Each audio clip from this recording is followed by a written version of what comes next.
Hey guys, welcome back to my channel. In this video I'll be doing swatches on the GlamierreUnicorn Glitter Palette. So this palette retails for $24.95 and it comes with 15 pressed glitters. I do have a discount code that will save you 10% off, that it's the word makeup, and I'll go ahead and link it down below.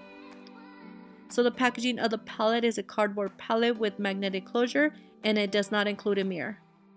So this palette is very pretty and I love the mixture of glitters. It has golds, purples, pinks, just the colors that you would think of when you hear the word unicorn.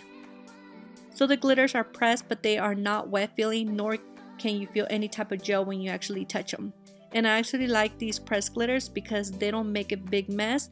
I found that the best way to swatch these was to do finger swatches instead of arm swatches because glitter doesn't swatch evenly, and I felt that this was the best way to actually show you guys the swatches instead of doing the other way around.